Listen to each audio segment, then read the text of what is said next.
Alright, welcome back to the channel, my friends. Warhammer Man Studios. I'm Warhammer Man, and today we're taking a look at the Sunday preview. This video is sponsored by CMO Games. More on that later. So, Sunday preview. House Cowdor enter the Necromunda Civil War on majestic legs of iron. We're still reeling from Thursday's announcement of the new edition of Warhammer 40,000, but there's no time to rest. Pre-orders need previewing. Alright, so fresh on the heels of the last round of 6 boarding patrols, we got some more coming out here. So first is the Adeptus Sororitas, bringing the light of the Emperor to the void with a boarding patrol. Adeptus Sororitas, scouring the Arcs of Omen with Bolt, Flame, and Melta.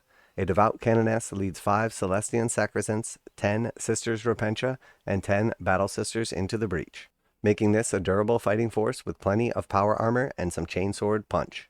So I really like this setup. I think it is a really nice box right here.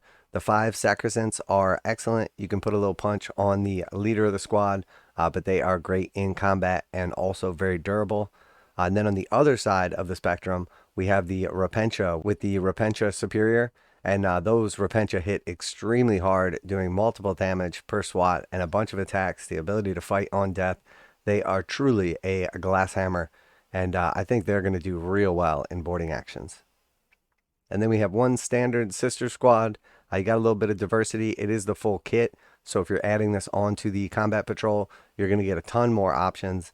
And then, of course, you have the nice Canoness as well. I think this is a really good setup. It's a nice balanced boarding patrol. It offers a little bit of shooting, quite a bit of combat, and some synergy between units. It should also go really well with the Adepta Sororitas battle box that just came out, the Christmas Battle Force, and also works well with the combat patrol. So I think all around this is a nice set that fits in with just about anything you have Adeptus Sororitas wise. Very nice. Alright, and next we have the Adeptus Custodes. Imagine turning a corner in your warp-infested Space Hulk and walking straight into a golden giant with death in his eyes. It's enough to turn a honest, God-fearing heretic pale. The Adeptus Custodes excel in close quarters, and with 3 Allarus custodians, 5 custodian guard, and Trajann Valorous himself packing out the boarding patrol, there's little that will last more than a moment in their sight. So very nice setup for the Adeptus Custodes. This one is pretty simple. It's right along lines with like the Grey Knights box set. You basically just have a squad of 5 custodian guard, a squad of 3 Allarus Terminators, and then Trajann. Now you have the ability to build a Vaxilla. You have the ability to build extra shield captains as well.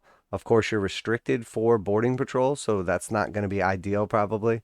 But if you were just starting up a Custodes army or adding on to your existing army, unless you already have Trajann, I think this is a nice setup. Unfortunately, the Christmas box did just come with Trajann, so it's not ideal, but it does go really well with the combat patrol. The combat patrol was missing like a named character like Trajann, so that is perfect. It also has some custodian guard already, but wouldn't be bad to have 5 more, and then it's missing the Terminators. So this is pretty much the perfect complement for the combat patrol. And once again, got to give Games Workshop the high five on building the combat patrols and the boarding patrols to go well with each other. If you did already pick up the Christmas Battle Force, this may be not the box for you, as you would much rather have a little something different than a second Trajann, maybe the old Blade Champion or something along those lines. But I do like this box. I think it's a nice one, and anytime you can get a deal on Adeptus Custodes, they do tend to sell out pretty well, so should be very popular. Alright, and on to the Thousand Suns. Chaos Space Marines are right at home on the claustrophobic corridors of a Space Hulk, and we're not even convinced the Thousand Suns register much of the weirdness going on, given the forces that tamper with. This boarding patrol pairs 2 Chaos Spawn with 20 Rubric Marines, bringing in an impressive number of bodies and a pair of Psychers into the board, while the Spawn make a right mess of anything they encounter. So the Spawn probably play fairly decent in boarding actions, being able to stay relatively concealed from gunfire, get them into combat. They're going to at least hold stuff up, if not do some decent damage. They are cool. The kit is a little bit meh, but they're not bad in gameplay. And then 20 Rubric Marines, I mean, they are super durable. They should be very strong in this. They don't have anything really like combat-wise. The little sorcerer guy that leads the squad has like a combat weapon, but overall, they need to be shooting. Also has the issue with the redundancy of having 20 of these Marines in it. And then we actually just saw the Christmas box, also the same thing. So for a long time, Games Workshop has not put Rubric Marines in their box sets, and it's been a main complaint of mine because there was always just way too many Zangors and not enough Rubric Marines. And now it seems like they have flipped 180. Now they're just putting 20 Rubric Marines in anything. So if you did pick up the Christmas Battle Force, this might not be the box for you because you're just going to end up with way too many Rubric Marines. But if you purchase the Combat Patrol, once again, this goes perfect with it because you're going to have the Zangors, you're going to have the Scarab Occult Terminators, you're going to have the character, and now on top of it, you have the 20 Rubric Marines that you need. So I do like this set. If you're after a bunch of Rubric Marines, it should be decent savings. I imagine it's going to be something along the lines of the Chaos Spawner free, and then maybe you save like $10 on buying 2 Rubric squads, in which if you're going to buy 2 Rubric squads anyway, of course, it's a great deal. As far as playability, it's cool that there's 2 Psychers in the unit, but honestly, I have to say, without a character, I think this is going to be severely underpowered. There's so much synergy from the characters in just 40k in general, including boarding actions. So I think any of these that don't have a character in them are just going to be extremely weak relative. So it's a cool set. It's a great way to get the 20 Marines that you need if you're a little bit short on rubrics. But overall, I think this one is a little lackluster, although it does go quite well with the combat patrols. And if you are after 20 Rubric Marines or a squad of Rubrics and some cultists, it should be a good way to save some money. I do find it very strange, though, that Thousand Sons have these amazing sorcerers and awesome characters, and they opted to not include one in this set, just to kind of give you like the little peasant sorcerer instead. Now a quick message from today's sponsor. CMO Games has been selling Games Workshop products online for over 20 years. They carry the full line of Games Workshop products, including Warhammer 40,000, Age of Sigmar, Necromunda, Blood Bowl, paint tools, and more. Almost all Games Workshop products are priced at 15% off MSRP. CMO Games takes pre-orders for most Games Workshop products released at their earliest date possible. 12:01 a.m. on Saturday, they go live. Most of these pre-order products are also priced at 15% off MSRP. CMO Games offer free shipping in the US 48 with an order of $50 or more. Their customer service is top-notch and they ship most orders within 24 hours. Visit CMOGames.com using the affiliate link in the description and let them know that you heard about CMO Games from Warhammer Man. Now back to the video. All right, and then let's shift gears here and we'll jump over to Necromunda with the Aranthian Succession Vaults of Temenos. So Cinderdark City has fallen, but the succession crisis on Necromunda is far from over. The Aranthian Succession Vaults of Temenos continues sweeping narrative laid out in Cinderdark Burning. A mysterious prophet guides hordes of true believers in a pilgrimage to recover holy relics from the depths of Temenos. This expansion contains new lore on Necromunda's bloody civil war, 7 narrative scenarios to reenact the Great Pilgrimage, 4 dramatis personae central to the story, and plenty of additional rules for House Cowdor and Palanite Enforcer gangs. So this is your expansion basically for the Cowdor and the Palanite Enforcers with all those extra rules for some new models we're about to check out as well. And honestly, sounds like a super cool story. All right, so here we have the Enfrocer Sanctioner Pattern Automata. It may shock you to hear that not all Underhive gangers go quietly when the Enforcers come knocking. In fact, most scofflaws need more than a rap with a baton to be convinced. Thanks to the wonders of technology, the Sanctioner Pattern Automata solve this problem as bigger, tougher dispensers of justice than any flesh and blood human could be. And these new multi-option miniatures looks right at home next to your own Palanite Enforcer patrols. I think they meant look right at home, but I get it. So we have seen some weapon options on these. They're kind of cool overall. They have like a little bit of like the armature look to them. They definitely are a little on the derpy side, I have to say. That's just me. They do look cool. They have like the RoboCop thing going on and everything. And it's a nice unit to add to the Enforcers. But I don't love these things. I'm not going to lie. And that's coming from someone with an Enforcers gang. All right, and next we have the Cowdor Ridgewalkers. House Cowdor aren't big on the latest high-tech trends. So when their gangs need to cross the ash wastes in a hurry, they return to the only locomotion humankind has ever truly needed, legs.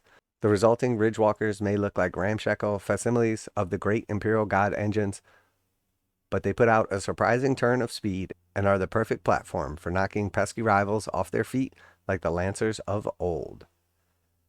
So these are interesting models. They don't look bad. I think they're kind of cool overall. There is like 2 different variants and then a couple different ways you can build them both, so you can get all 4 of them to look different. You got some different equipment options, and they definitely have the Cowdor vibe going on them. I'm interested to see what kind of conversions people do with these, as I think you could pretty much put anything riding these things and it would look cool in the 40k universe. Naturally, of course, I'd go straight to orcs, but I think pretty much anything could ride these and looks neat.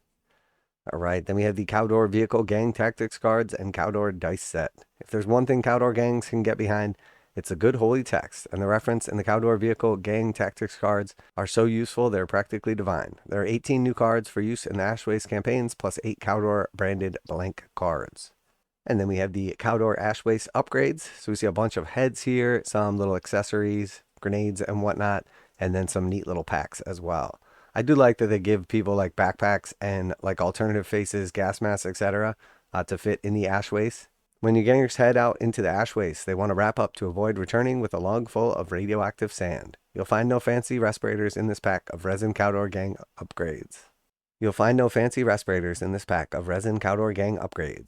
Good Emperor, fearing citizens need only ironclad faith and a scarf wrapped around their face to beat back the perils of the sandstorm, and the backpacks full of extra equipment and bomb rats won't get amiss either.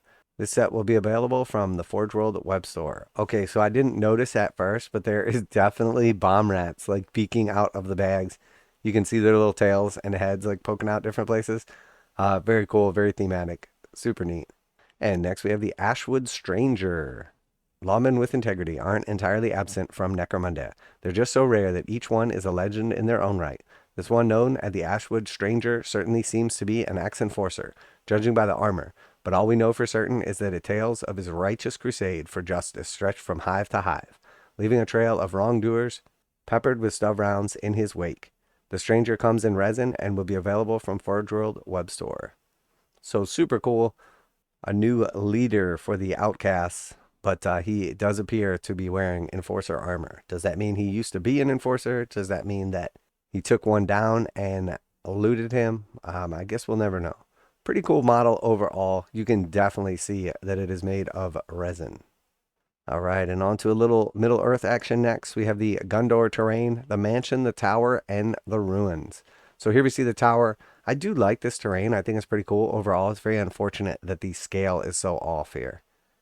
Fight your battles in this epic sprawl of Osgiliath or Minas Tirith with 3 extremely modular terrain packs for the Middle Earth strategy battle game. Each tower, mansion, and ruins is designed to work well on their own, and combining multiple sets to create incredible thematic battlefields in a matter of moments.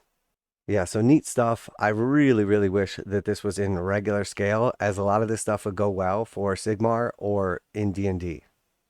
All right, so next we have the Battle Ready Citadel paint set.